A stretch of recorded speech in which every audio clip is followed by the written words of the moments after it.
Putting aside our sorrow, we renewed our faith in the prophecy that other rings would be found, and see how our faith has been rewarded.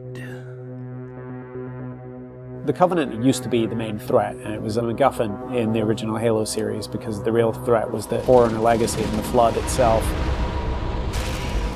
The Forerunners have been the source of so much mystery throughout the Halo franchise. It was something that was just fascinating to us. So far, it's been a lot of stumbling into their belongings. Like we found Halos. And now we found something more. We found the Prometheans. There's a degree of animalistic fierceness that maybe you didn't see in previous games.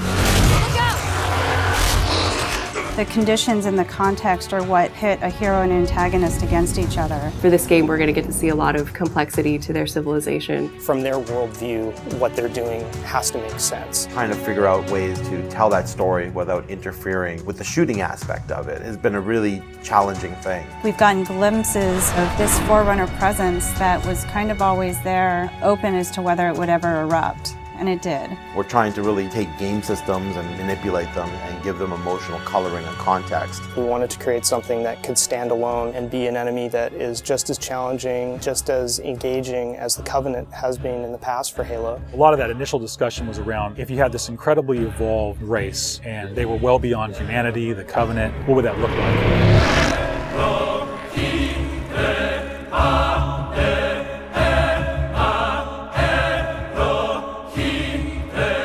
The design process for the Prometheans was intriguing, exciting, and then long and painful process. I think just because everyone was so invested in what they wanted out of them. How do you imply something strong, something vertical, something different? And how could we actually have a global logical language out of that Forerunner philosophy? Anybody who's played Halo goes, okay, Forerunners is the silvery angular stuff with blue lights across it. That's really the language kind of in a nutshell. For us, it was important to break that, but still find kind of like a mathematical organization. We had to do a very clear separation of style, shapes, colors, right from the start. I think the Knight's been through almost like 15 plus iterations of geometry. This sheet is like very traditional way of doing brainstorming. You just do silhouettes and then we take it and iterate some more and more and more. We didn't want them to look like monsters because they're not monsters. We had a version that looked very demon-y. These things on his back, they would go together and they would like flare out when the player was being spotted. We didn't want the Prometheans to look like robots because they're not robots. A version that looked very thin and spindly. We would see one as like, you know, that one looks cool, but it really doesn't convey commander of the battlefield. We had other stuff where they could clamp on and have these big, hulking, massive armors on top of them that would really change the variant look. For us, it was important to get it into something that people could relate to, which I think is always going to be a challenge when trying to take the Foreigner language and create a character. Making sure that his head stood out, that you could see it, that players had the ability to headshot it. It falls also onto animation. They were able to bring these guys alive and make it feel believable and plausible and still be very fast and lethal. Locomotion didn't look heavy enough at one point, so we scrapped everything and did it all again. The Knight's like 12 feet tall, so if it doesn't feel heavy and menacing as it's walking around and doesn't intimidate the player, then we're not doing our job. There were not a lot of real-life elements that we could take. There are joints there, some of them are not physically connected. They're holed up with the space in between them, which is some of the features that the architecture has, which is big, massive buildings like floating, defying gravity. We wanted to keep some of that mystery and kind of the unknown in the characters as well. We even have the little micro driver arms in here, and then all the way to where we turn these layers off. We have the glowing skull. We thought it would be more of an impact if it's like a sarcophagus. It opens up and it's showing all this aggression. There's certain ways to approach fighting an elite with a group of grunts, and really what we wanted to do was change that up. The Covenant are tried and true. You know what you're going to get out of a grunt. You know what you're going to get from a jackal with his shield. The toughness of elites. Here are the brand new hooks to the sandbox. Prometheans are made up of the Knights, the Watchers, and the Crawlers. One of the big focuses for us in the design of the Forerunners was to have these different enemy classes that would be able to work together. Having this dissection so that when the player went into combat, he's sort of tactically evaluating which order to take guys out. They don't act independently of each other. You put any combination of them together, and the strategy you need to engage with them is really different. There are a variety of Knight classes.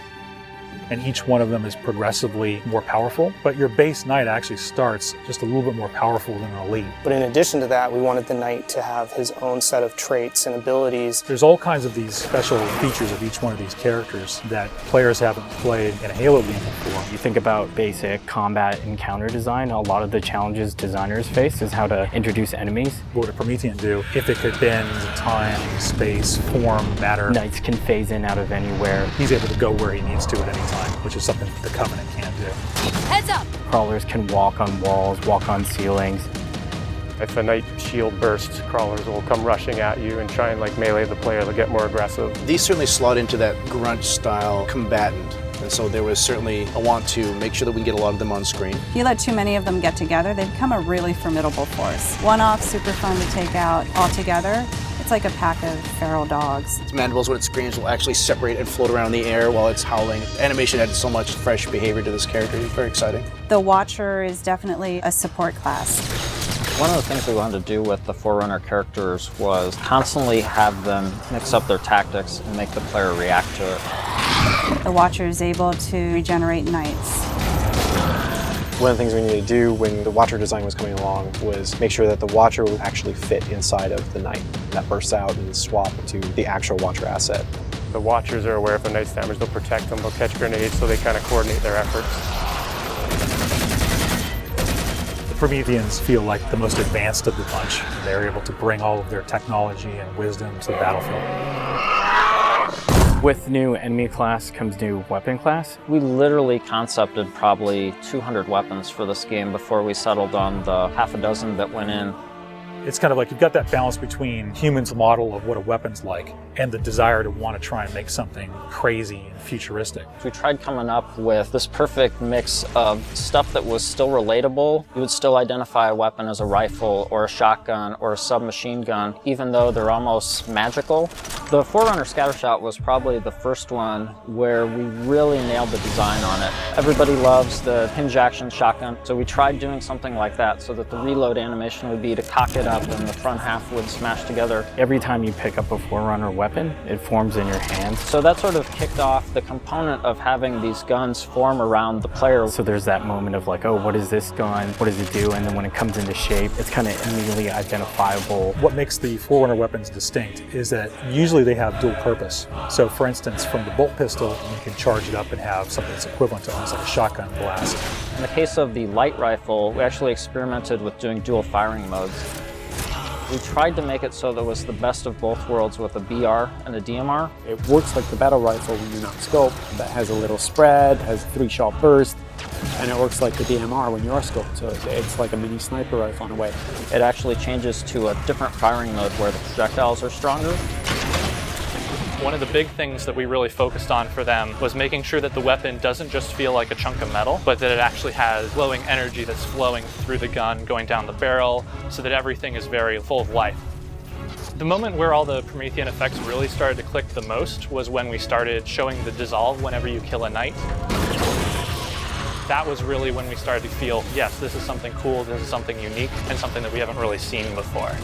This is an early prototype of the Knight E-Res. As the sphere expands, you see the particles are birthed, and everything in the red region you see will be the crack and the erode. When you shoot and kill the knight, the actual point on the body where you did the damage is where the dissolve starts. So if you shoot from his foot, he will de-res from the point of his foot up. The end result, when we blow up a knight, they dissolve, proving that the technology works.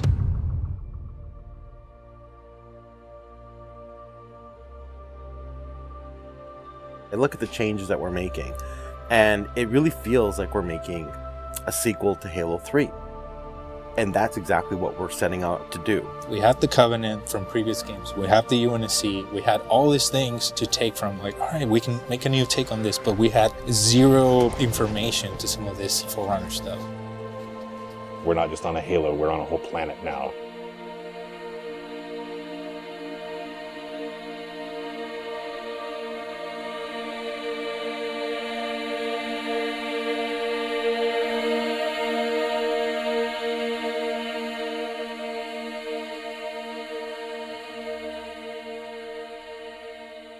We're not just threatening one corner of the galaxy, we're threatening everything. We're listening to the fan feedback. We're incrementally evolving different aspects of the game design, but there's nothing really revolutionary. And I think that's important, because I think really good design is evolutionary, not revolutionary. And I think at some points we got in our heads with this game that we're just going to make another Halo. I don't think that's what people want. They may think they want that, but what they really want is something that speaks to the things that they love, but then provides them with something new.